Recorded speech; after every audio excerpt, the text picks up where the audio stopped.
So good evening guys. Sa video lesson na ito ay i-discuss ko ang isa sa topic ng mathematics in the modern world, population growth. Sa formula, ang formula natin gagamitin ay A equal PE raised to R and T.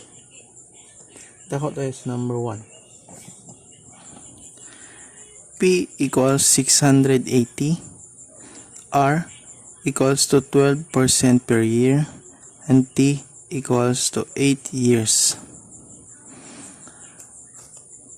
Ano wala dito ay A.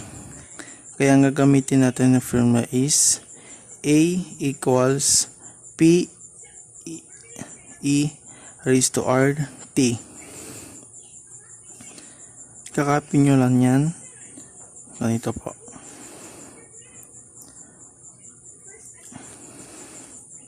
A equals P, ang P natin is 680,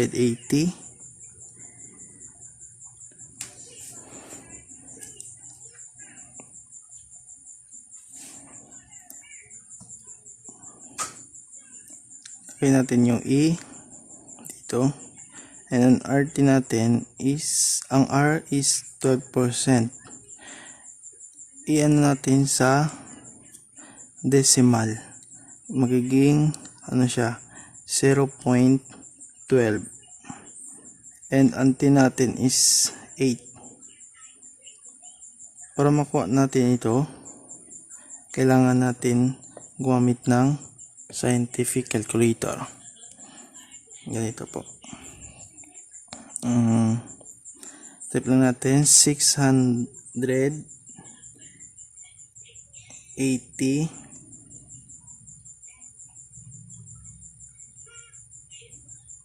para makuha natin yung E.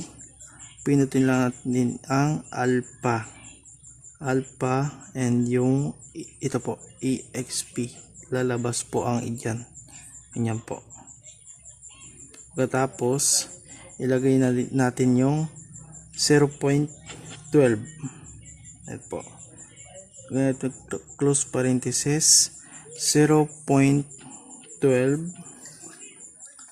Ilagay ulit natin yung 8. At dyan na po lalabas ang total.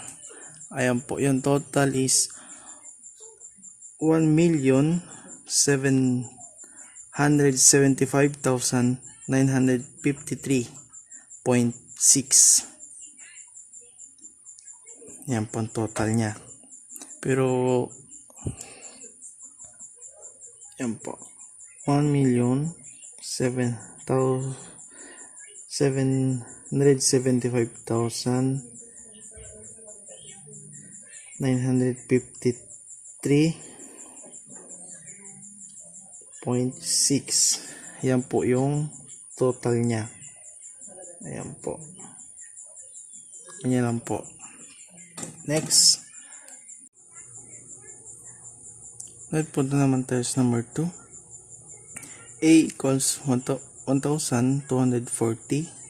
Ang R natin is 8% per year. Ang T naman is 30 years.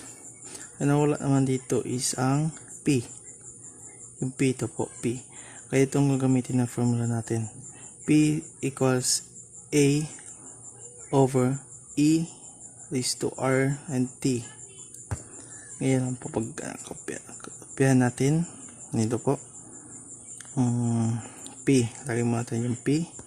Lagay natin yung A is yung 1,000. 1,240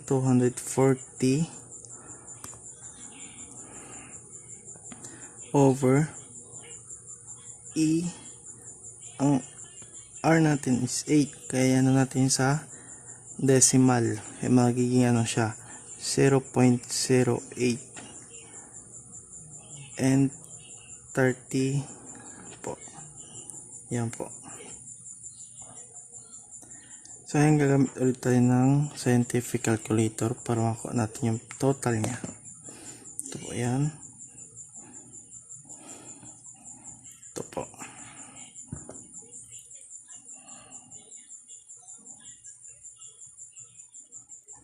No? 1,000,000 1,240.0.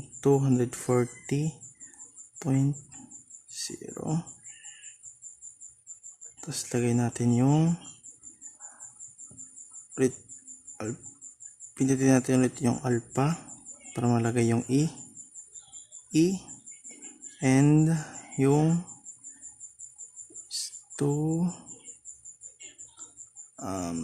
close parenthesis 0.08 close ulit and 30, lagay natin yung 30.